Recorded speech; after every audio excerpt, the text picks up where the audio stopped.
আমার বসে বসে মনে হচ্ছিল শেখ হাসিনা যেদিন সবাইকে রাজাকার টাজাকার বলে খুব গালিগালাজ করলো, তার মনে হচ্ছিল আমি দেখিয়ে দিয়েছি এই সব বেয়াদব রাস্তায় নেমেছে কেন। উনি টের পান নাই যে রাজাকার আসলে পরবর্তীতে ওনার পতন ঘটাবে। আমার আজকে যে ঘটনাটা একটু আগে ঘটলো, তুষার ভাইয়ের সাথে আমি খোঁচাখুচি করছিলাম কে আগে বলবে কে পরে বলবে। তো আমি শেষ পর্যন্ত জিতলাম বলে মনে হয়েছে, আমি তুষার ভাইকে আগে পাঠিয়ে দিতে পেরেছি। কিন্তু আমি যে ধরা খেয়েছি আমি তখন বুঝি নাই। ওনার বক্তৃতার পর আমার মনে হলো আমার আগে বলাই ভালো ছিল। এবং সত্যি বলছি, উনি যখন বললেন তারপর একটা কার্টুন আমার মাথায় ভেসে উঠলো। আমরা তখন ছোট, বাংলাদেশ ক্রিকেট খেলতে শুরু করেছে, খেলে খুব একটা ভালো টালো খেলে না। তো একবার এরকম একটা কার্টুন ছিল, বাংলাদেশ ভারত পাকিস্তানের সাথে খেলতো, রান করতে পারতো না। বাংলাদেশের এক ব্যাটসম্যান, কোচ তাকে কোলে করে নিয়ে যাচ্ছে পিচে। তো ব্যাটসম্যান বলতেছে আবারও কইতেছে আমার নামাইয়েন না, মানে আমার এখন নামাইয়েন না টাইপ অবস্থা। তারপর একটা সৌভাগ্যের ব্যাপার, গর্বের ব্যাপারও আছে। আমি এখন নিজকে এভাবে সান্ত্বনা দিয়েছি, আব্দুল তুষার ভাই আমার ডিএমসি সিনিয়র ভাই, সো আমি একই প্রতিষ্ঠানের মানুষ, আমি এটার জন্য গর্বিত। যাই হোক, আমি শুরু করি কয়েকটা কথা দিয়ে। আমি একটা প্রশ্ন করি, বিশেষ করে স্টুডেন্ট যারা আছেন, কেউ কি বলতে পারেন পৃথিবীতে এই মুহূর্তের পৃথিবীতে একটা কোম্পানির নাম কেউ বলতে পারেন যেটা স্ট্র্যাটেজিক্যালি সবচেয়ে গুরুত্বপূর্ণ? এই কোম্পানিটা যদি আজকে বন্ধ হয়ে যায়, পৃথিবী প্রায় অচল হয়ে যাবে। হাত তুলুন, আমি নাম পরে জিজ্ঞেস শুনবো পরে। একটা কোম্পানি, পৃথিবীতে একটা কোম্পানি আছে যদি এখন বন্ধ করেন, পৃথিবী প্রায় অচল হয়ে যাবে। সরি, এবার শুনি, বলেন। হ্যাঁ, একদম না, না হইল না। প্রত্যেকটার অল্টারনেটিভ আছে, একটা কোম্পানি কোনো অল্টারনেটিভ না। আমি নামটা বলি। Exactly, excellent answer, TSMC. আচ্ছা, টিএসএমসি কতজন শুনেছেন? স্টুডেন্ট যারা আছেন, নাকি জীবনে প্রথমবার টিএসএমসির নাম শুনলেন? আপনি যদি না শুনে থাকেন, আপনি ভীষণ পিছিয়ে আছেন এবং আপনি রাজনীতির জন্য প্রস্তুত না। আমি একটু ডেভিলস অ্যাডভোকেট হতে চাই, আপনাদের শুধু প্রশংসা করছি না, আমি আপনাদেরকে ব্যাকফুটে নিয়ে যেতে চাই এবং বোঝাতে চাই আপনারা ঠিক কোন জায়গায় আছেন। আমি আবারও বলছি, যারা টিএসএমসির নাম শোনেননি তারা ভীষণ পিছিয়ে আছেন, তারা রাজনীতি বোঝা তাদের জন্য কঠিন হবে, ফুল স্টপ। যারা বুঝতে চান তাদেরকে আমি একটা বই পড়তে বলবো, বা অনলাইনে ইউটিউবে আপনি লেকচার পাবেন। Chris Miller is the writer, chip war নামে, CHIP, chip, semiconductor chip. TSMC হচ্ছে তাইওয়ান সেমিকন্ডাক্টর ম্যানুফ্যাকচারিং কোম্পানি। আর বা বিস্তারিত আপনারা খুঁজে নিন। আচ্ছা, এবার আমি আরো 2-3টা শব্দ জিজ্ঞেস করি আপনাদেরকে। হাত তুলবেন। কজন নিওডাইমিয়াম এই শব্দটা শুনেছেন? কয়জন স্ক্যান্ডিয়াম এই শব্দটা শুনেছেন? কয়জন ইউরোপিয়াম এই শব্দটা শুনেছেন? এগুলো কি মৌল? বোঝা যায় নাম শুনে। তো হুদাই এত অপরিচিত মৌলের নাম কেন বললাম? নাম এর আগে ধারণা করে বলছেন। এই যে এগুলোর মধ্যে একটা বিশেষ সম্পর্ক আছে, কেউ কি বলতে পারেন এটা কি? যারা এগুলোর নামও শোনেন নাই, ঠিক আছে, কিন্তু এরপর আমি যে কথাটা বলবো এটা যারা শোনেন নাই তারাও ভীষণ পিছিয়ে আছেন। এগুলো হচ্ছে রেয়ার আর্থ এলিমেন্টস। 17টা মৌলকে একসাথে এটা বলে। যারা শোনেন নাই জেনে নিতে হবে। সেমিকন্ডাক্টর চিপের পর এই আরেকটা জিনিস ভবিষ্যতের পৃথিবীকে ডিসাইড করবে, ডিটারমাইন করবে পৃথিবী কিভাবে চলবে। কথাগুলো বলার উদ্দেশ্য আছে। পৃথিবী এখন আসলে ইনক্রিজিংলি নলেজ বেসড হয়ে উঠেছে। একটা উদাহরণ দিই। আমরা ছোটবেলায় যখন শ্যাম্পুর বিজ্ঞাপন দেখতাম, একটা ছেলে একটা মেয়ে চুল নিয়ে নাচানাচি করতো, ঝলমল কালো চুল এগুলো বলতো, বলে নাচানাচি করে চলে যেত। আমরা আস্তে আস্তে শ্যাম্পুর বিবর্তন দেখলাম। এরপরও না আপনাকে অ্যানিমেশন দিয়ে স্কাল্প দেখায়, স্কাল্পের মধ্যে কেটে এর মধ্যে ওই যায় তেল, ভেতরে গিয়ে অমুক ভিটামিন আছে, গিয়ে ওখানে গোড়া থেকে অ্যাঙ্কারের মতো এটাকে আটকায় দেয়। মানে আপনাকে বোঝানোর চেষ্টা করছে। কেন? কারণ আপনাকে এখন কনভিন্স করার জন্য ওটা বোঝাতে হয়। কোন ফার্নেসে স্টিল বানায় দরকার ছিল আমার জানার, আপনার কিন্তু জানায়। পাশে নড়লে কি ট্যাকটাইল কি জানি বলে, আমার সামনে 2-একটা অ্যাড এসেছিল, দেখবেন আপনাকে বোঝানোর চেষ্টা করা হচ্ছে। তার মানে আমাদের সামনে, আমি রাজনীতির প্রসঙ্গে বলছি, এমন একটা পরিস্থিতি তৈরি হয়েছে যে এখন একেবারে কোন রকম কোন ঢালাও মন্তব্য করে লাভ হবে না। মানুষকে বোঝাতে হবে অমুকের গদিতে আগুন জ্বালো একসাথে। মানুষ থামিয়ে জিজ্ঞেস করবে, ভাই আগুনটা কেন জ্বালাতে চাইতেছেন? একটু বুঝতে চাই, আমাকে একটু বোঝাতে হবে। So this is how what it is. Sheikh হাসিনার সময় আপনাদের মনে নাই আমাদেরকে জিডিপি বোঝাইলো, মাথাপিছু আয় বোঝাইলো, এলডিসির গ্র্যাজুয়েশন বোঝাইলো, বলে বোঝানোর চেষ্টা করা হলো আমরা কত উন্নত হয়েছি। ওর কাউন্টার ফাইটটা ইনফ্যাক্ট আমাদেরকে করতে হয়েছে একইভাবে, উইথ নলেজ, উইথ ইনফরমেশন। আমরা জিডিপি নিয়ে বোঝানোর চেষ্টা করেছি ভারতেও কিভাবে জিডিপির ফাঁকি দেওয়া হয়েছে। ভারতেও অরবিন্দ সুব্রমণিয়ান আছেন যিনি পেপার লিখে দেখিয়েছেন ভারত সরকার জিডিপি চুরি করে, জিডিপির গ্রোথ চুরি করে। সুতরাং সেগুলোকে আমরা আনার চেষ্টা করেছি, ফাইট করার চেষ্টা করেছি।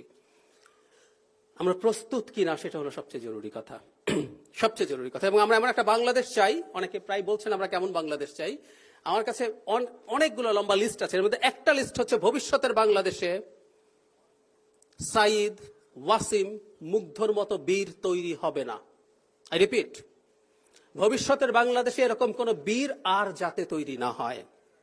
এরকম বীর তৈরি হওয়া মানে আমরা একটা অসভ্য জাতের মতো ছিলাম, যেখানে একটা ডিকটেটর ছিল যার বিরুদ্ধে রক্তাক্ত লড়াই করতে হয়েছে।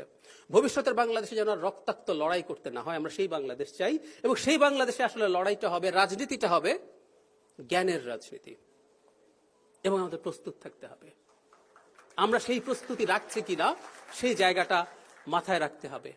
এই যে আমরা মিয়ানমার সংকট দেখছি, এই মিয়ানমার সংকট যে খুব স্পেসিফিকলি যদি আমরা বলতে চাই, যে চিপ কেন্দ্রিক যুদ্ধ, তাইওয়ানের সাথে আমেরিকার সম্পর্ক, চায়না কন্টেইনমেন্ট, শেষ পর্যন্ত আমাদের এখানে এসে আমাদের দেশের রাজনীতিকে ইনফ্লুয়েন্স করা শুরু করেছে, আমরা অনেকেই হয়তো এটা জানি না।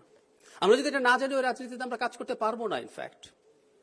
সো আমি জাস্ট কয়েকটা ক্লু ধরিয়ে দিয়ে বলার চেষ্টা করছি, we should be updated, we must be updated. আর পৃথিবী এখন একটা সিরিয়াস টার্মোয়েলের মধ্য দিয়ে যাচ্ছে। আপনাদেরকে একটা টার্ম আছে বিখ্যাত, এটা আরেকটা বইয়ের রেফারেন্স দেই।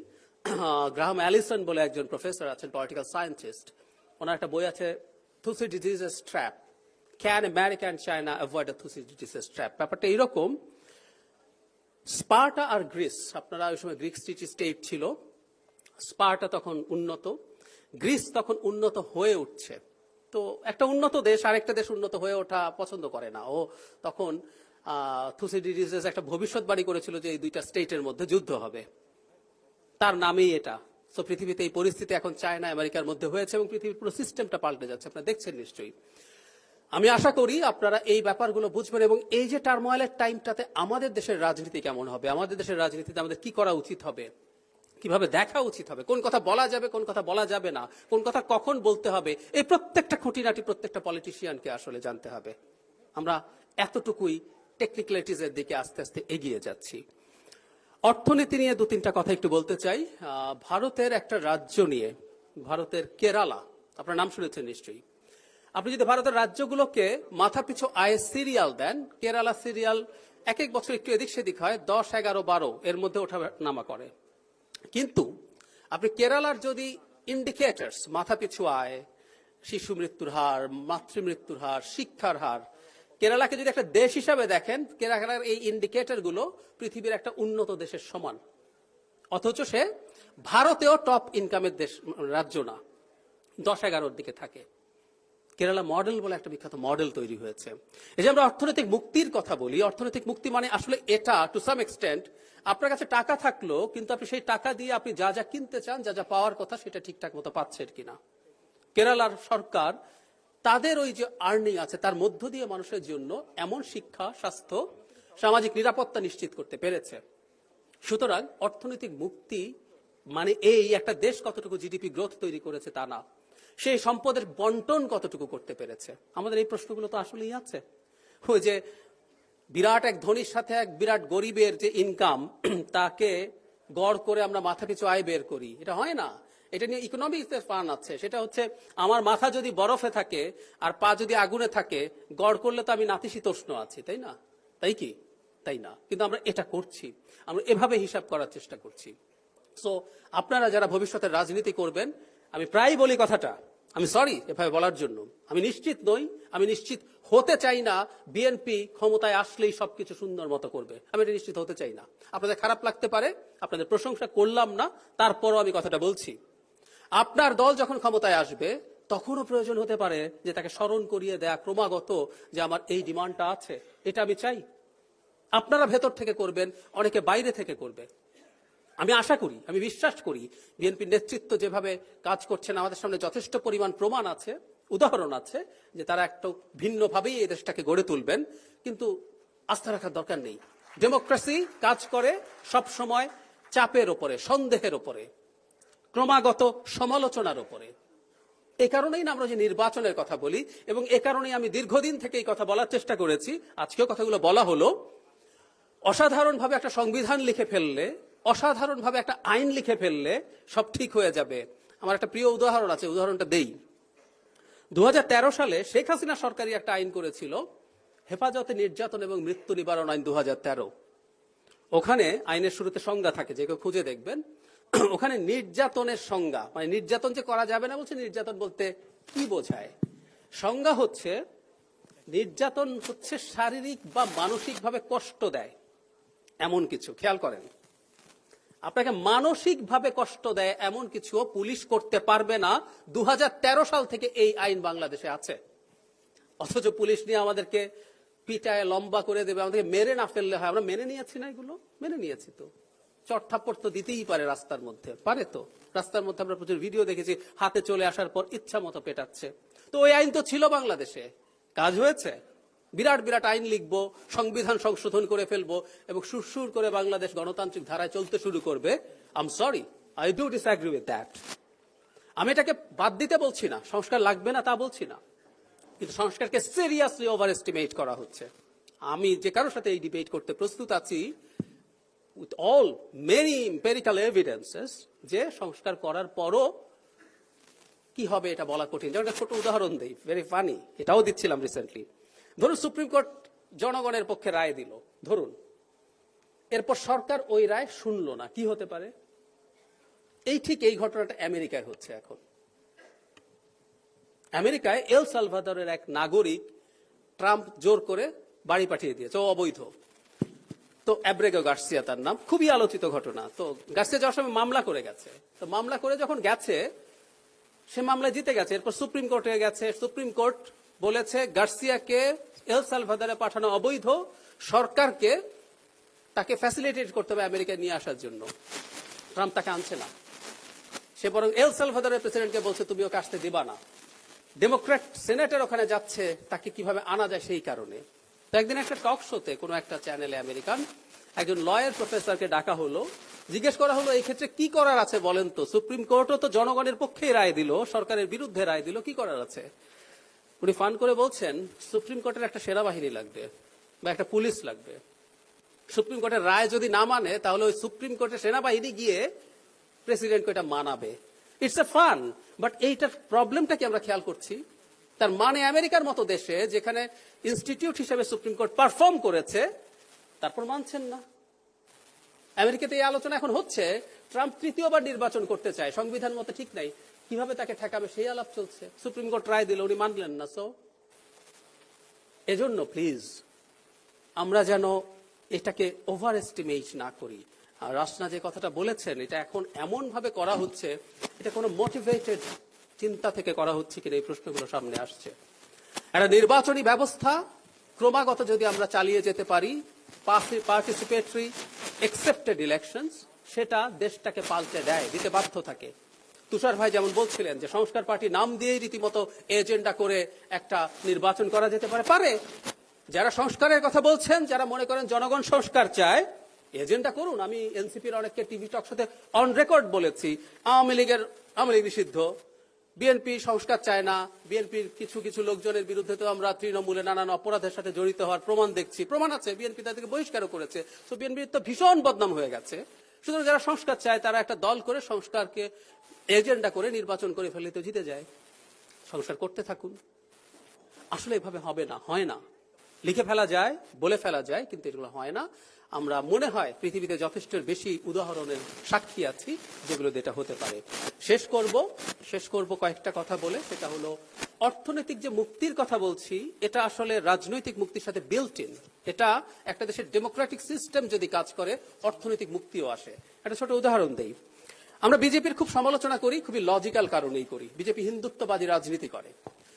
গত নির্বাচনে বিজেপি ডিজাস্টার হয়েছে, কিন্তু বিজেপি বেশ কিছু জায়গায় অনেকগুলো সিটে জিতেছে। অ্যানালাইজ করে দেখা গেছে এই কারণে বিজেপি তাদের 81 কোটি মানুষকে, মানে জনসংখ্যার অর্ধেকের বেশি মানুষকে মাথা পিছু 5 কেজি করে ফুড গ্রেইন দিত। খেয়াল করেন, একটা পরিবারে যদি 5 জন সদস্য থাকে, সে মাসে 25 কেজি খাদ্যশস্য রাষ্ট্রের কাছ থেকে, সরকারের কাছ থেকে পেত। 81 কোটি মানুষ। বিজেপির মতো একটা অসভ্য রাজনৈতিক দল, একজন অসভ্য প্রাইম মিনিস্টার, তারপরও দিনের শেষে যেহেতু ওনাকে ভোট করতে হয়, উনি জনগণের কাছে গেছেন, জনগণকে সুবিধা দেওয়ার চেষ্টা করেছেন। 18 সালের নির্বাচনের আগে এই বিজেপি সরকার 19 সালের আয়ুষ্মান ভারত বলে একটা হেলথ পলিসি চালু করেছে। Half of the people of India প্রতি বছর 5 লাখ টাকা পর্যন্ত বিনা পয়সায় হেলথ সুবিধা পেতে পারে, এমনকি প্রাইভেট হসপিটালে। So this is how democracy and vote, democracy না, ভোট ওয়ার্কস। আপনাকে যদি ভোটে জিততে হয়, আপনার ইচ্ছে থাকুক না থাকুক, আপনার মানুষের জন্য কাজ করতে হবে, ইভেন সংস্কারও করতে হবে। এই ব্যাপারটা আমরা যেন মাথায় রাখি। শেষ করব একটা বাক্য পড়ে, একটা বাক্যের একটা অংশ পড়ে। আমাদের 72 সালের সংবিধানে আমরা আসলে কেমন দেশ রাজনৈতিক বা অর্থনৈতিকভাবে হওয়া দরকার ছিল, এটা একটা প্রস্তাবনা আছে, আমার খুব প্রিয়। তার একটা অংশ আমি দেখে দেখে পড়ছি হুবহু।